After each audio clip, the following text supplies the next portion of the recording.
Hey guys, today I'm going to do some aero testing with my my TT bike. I want to test two things. I have a new pair of shoes, the Giro Empire Imperial, I forget, doggone it. Okay, so they're the lace-up shoes, the really light ones. I want to test the lace-ups versus my S-Work 7 shoes, you know, the newer S-Work shoes, and see which one's faster. There's articles and discussion that lace-ups are faster than the bow dials, at least more aero. I know my Giros are lighter, so maybe that's a contributing factor.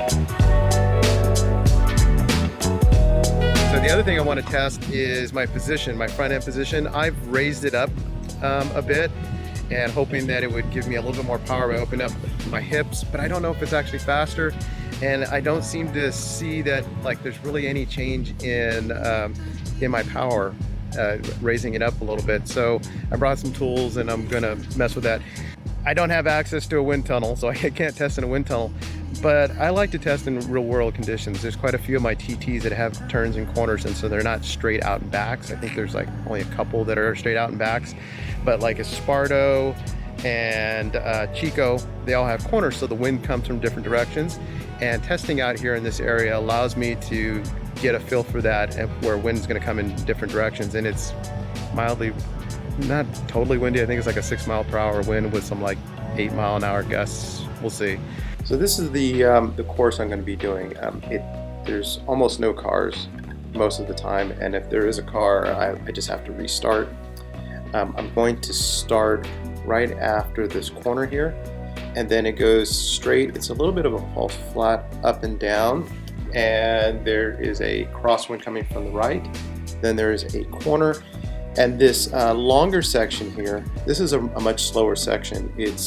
The road isn't great, it's bumpy, kind of rolls up 1%-ish, 2%, and then there's a big headwind. So it's not a fast section. It takes me into the next corner, which is flat and goes up a little bit, and then I'm gonna stop right at the same place every single time. So first I'm gonna test the higher position on the bars and my S-Work shoes, and there'll be 2 laps. I'll have to stop after the first lap to change to the lace-ups, and then we'll have to break down the front end and lower it.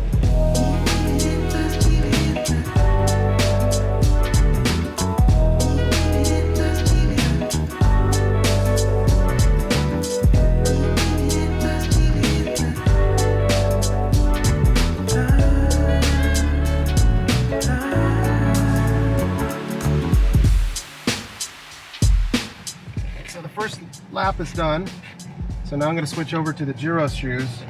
A little windy in some places. I stayed about 240. I'm not doing a very big effort, just kind of mostly cruising. It's been a hard week. I just want to make sure I can do 4 laps. I had our team race ride on Tuesday night.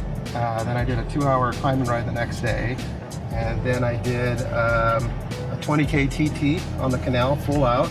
And then I did heel repeats on Friday, a 3.5-hour ride with Asha on Saturday. So legs are actually not too bad. Just a little tough to stay consistent on that backside because it's windy and it's bumpy and the road kind of sucks. Check this out, guys. There's an app. It's what's this app called? Wind Compass. And so what it does is it tells you which direction the wind is coming from. So the wind is coming from the northwest. 5.7 miles an hour with 12 mile an hour gusts. Okay, so one more with that setup, and then we're gonna lower the setup. We'll see how it goes.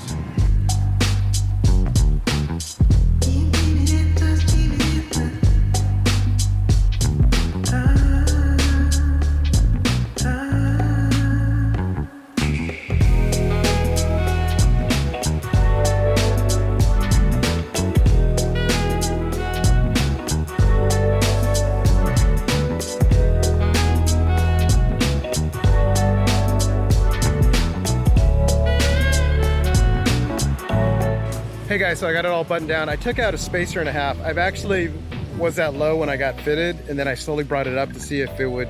I put like a half a spacer, and then I went with 1 spacer, and then I put a spacer and a half. And so I've just kind of been fiddling it, but I haven't done any testing. It was mostly to see like, was I able to put more power? Did it open my chest up? Did it open my my hips up, my chest? I mean, can I breathe better? So I'm gonna test it and see if it's faster. I haven't changed my shoes. I didn't take my helmet off. The reason why is I wanted to make sure my helmet was in the same place. It's a little awkward going through knowing there's cars on the road, right? And my wife is behind me following me, which is great. So I'm not completely turtle tucking. I'm not completely getting my head down. It's down low, but enough to be able to see the road and be comfortable.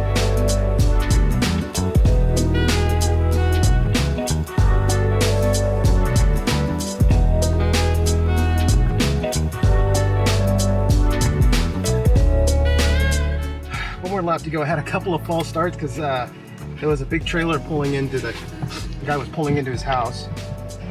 Being that low, so far it looks like it was faster. It was like 4 seconds faster. I think maybe more. I gotta look. The speed was just a tiny bit faster. And again, these are only like 5-minute little trials, so I have to figure that over a longer distance. We're gonna try them with the S-Works shoes and see what the difference is. And the wind is pretty much staying the same. I've been checking it every time I go out with my little wind meter thing. The only thing that I'm noticing that's different is, like, you know, it definitely puts more pressure on the quads being that much lower. But I've got time until my next TT, which is Esparto, to train and get used to that position. If it doesn't work, maybe I'll put a half a spacer. But so far it seems faster. We'll see with this next lap.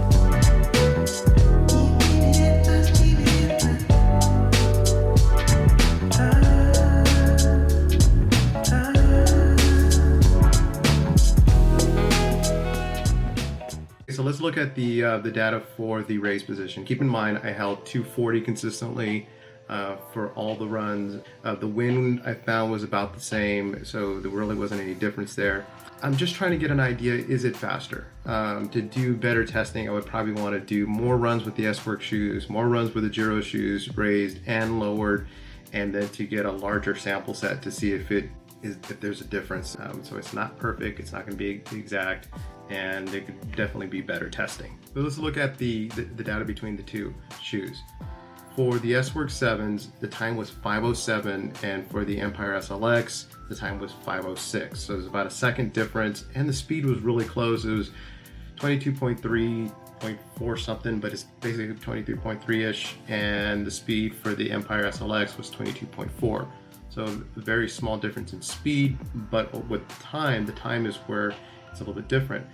The straightaway section is kind of this falls flat that kind of rolls up and down. It's pretty quick, and I had a crosswind, so it wasn't like the headwind section. I was going 26 miles an hour with the S-Works and 26.2 with the SLX. Again, not a very big difference. On that back bumpy section with the headwind, it was 20.1 versus 20.3 with the SLX. So what about the lowered position? Well, the lowered position was faster. I did feel a little bit more pressure on my quads, and I actually took the bike out the other day and did some intervals on it, some long 20 minutes, 20 by 20s, and the legs were actually okay. Heart rate was a little bit higher than normal. I just got to spend some time in that position to get used to it. So with the S-Works in the lower position, the time was 5:03 versus the Empire SLX, which was 5:01. So there was a 2-second difference. Keep in mind the overall speed was a little bit faster, so maybe that's a contributing factor. Again, if I had a larger sample set, we'd probably see if it's really just about 1 second or 2 seconds.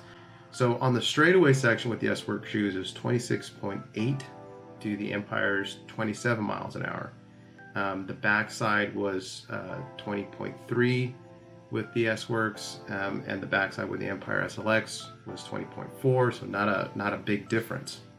So overall, the difference between the two, 2 seconds and 0.1 mile an hour. So let's compare the two positions, the old position versus the new position, and the old shoes, new shoes.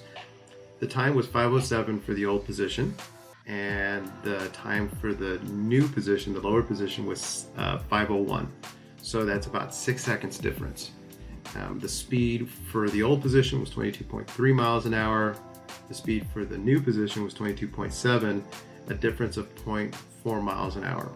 On that straightaway section, that's where I seem to have found the most speed. It was 26 miles an hour with the old position. The new position, it was 27 miles an hour.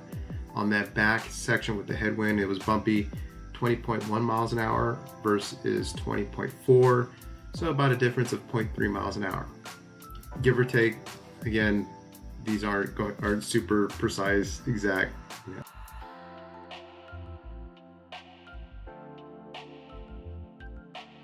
Okay, so what does that all mean? Let's put it all together. Over a 10-mile TT, which is about 22 minutes for me, and keep in mind these numbers change based on the course, how I'm feeling in the day, how my legs are working, the wind, all kinds of different factors. So over a 10-mile TT, which is about 22 minutes for me, I would be shaving off 27 seconds. Over a 12-mile TT, which is about 27 minutes for me, I would be shaving off 32.4 seconds.